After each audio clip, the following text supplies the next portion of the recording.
The Ducati Streetfighter V4 has done well around the world in the past couple of years, which is actually really impressive considering there was a pandemic. However, let's be honest, it's a little bit on the pricey side for most of the population of the world. Now, what if I told you that you can get the Streetfighter look and feel in a more approachable package? This is the all-new 2022 Ducati Streetfighter V2. It's time to go beyond the ride.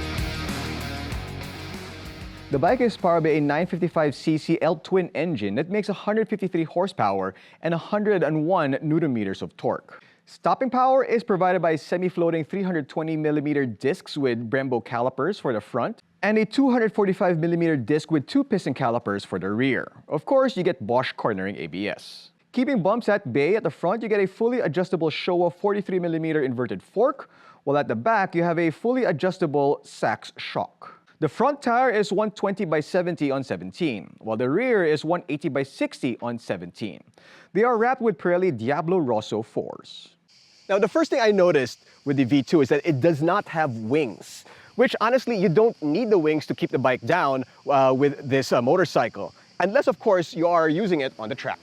Now, one thing that you will notice right away as well is that it still has that Joker face up front. And when you turn the key, it has the V-shaped DRL just like the V4. You get a 4.3-inch TFT display, which is pretty much the same as the newer Ducati bikes. There are 3 riding modes: Sport, Road, and Wet. There are also 3 power modes: Low, Medium, and High. Now, of course, here in Italy, we're riding in Sport mode the entire time. I mean, why not? How can you not ride in Sport mode up here in the hills of Italy? You also get traction control, cornering ABS, wheelie control, up and down quick shifter, which works absolutely sublime, by the way. And pretty much all the essentials one would want in a bike in this category. Yes, the suspension is not the same as the V4 because, well, you are trying to keep the price down a little bit and also trying to keep the weight down as much as possible. I will say this though, in the bumpy parts of these roads up here in the hills, the suspension actually was fantastic. And I think it's because the bike is really, really light. The bike weighs 176 kilograms, which makes it really easy to ride because of the light weight. It makes it very nimble, and you can attack corners with absolute joy and thrill and ease. And you can put 17 liters of fuel in the tank, and I would tell you the fuel consumption, but it's Ducati. Nobody really cares. The seat height is 845 millimeters. I'm 5'6" with a 764 millimeter inseam, and that's the situation. Not bad at all. Let's do a quick sound test.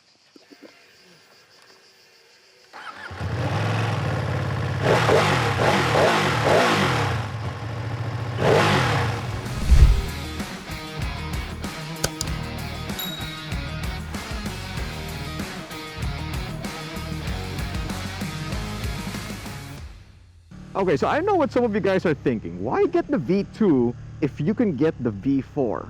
Well, that is a good question. And the truth is, if you can get the V4 and you have the skill to ride that bike, go for it.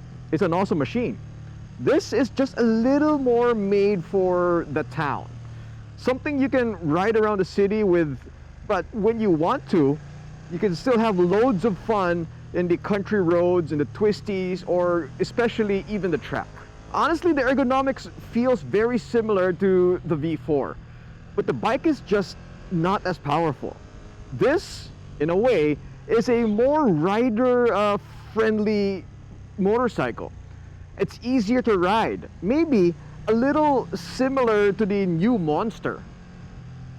This is really more of a stripped-down version of the Panigale V2. It's basically the same bike, just more comfortable and more road-oriented. No fairings, none of that, and it's also a more comfortable seating position. The chassis is fantastic. The bike is well planted and extremely well balanced. It feels really awesome taking the corners and twisties up here in the very same hills where Ducati tests out their bikes. I mean, what a privilege this is, really. The bike is so easy to ride that it's really confidence inspiring. An intermediate rider would have no problems taking this out for some spirited riding.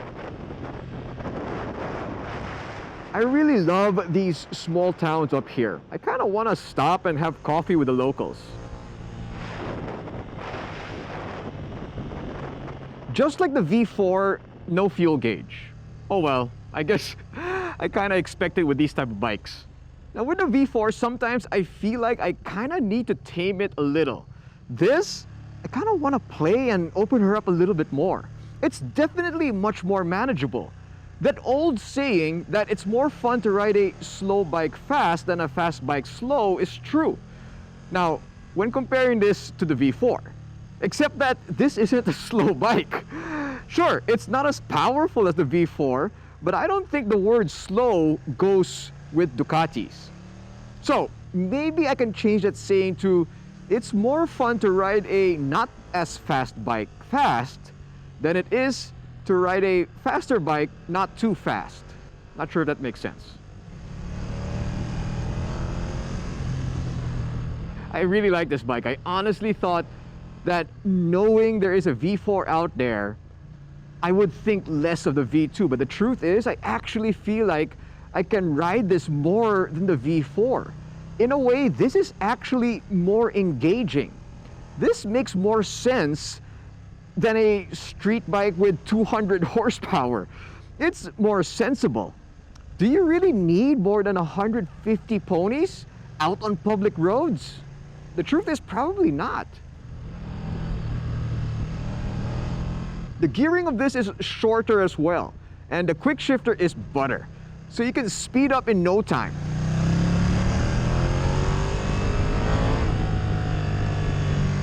This is a really fun bike to ride. I'm really enjoying it. Yeah, sure, it helps that I'm in Italy being wined and dined, but I can imagine riding this in the twisties back in the Philippines. And it'll still be really, really fun. I know what some of you guys are waiting for me to comment on, the heat. Well, we haven't hit much traffic at all, so it's hard for me to say if it's going to get hot in Manila traffic. However, there's currently a heat wave here in Italy, and it's hitting 40 degrees. So it's actually hotter than in Manila, believe it or not. And the bike feels okay. Yes, there is heat, and I can hear the fans working, but I'm not really bothered by it at all. Part of me wishes they made this look a little different and went away from the Street Fighter look. Like, keep the V4 as the Street Fighter and make this kind of like, I don't know, something a little bit different, right? So, okay, fine, I'm gonna say it. Make it a little bit more neo-retro looking like, kind of like the Scrambler Ducatis. Because if the Scramblers performed like this and had this much tech, I probably would have gotten one already. Yes, I know, selfish reasons. Don't get me wrong, I think the bike looks great. But what if they made this look a little different? Something with a little bit more universal appeal. Maybe it would have opened more doors to new fans of this already desired manufacturer. Okay, I'm no design expert. I'm just thinking out loud.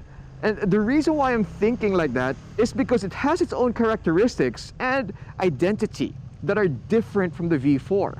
And it can hold its own in the fun factor department. Basically, I'm saying it's so good that it deserves its own name. I'm a fan. I'm a fan of this bike. I like it a lot.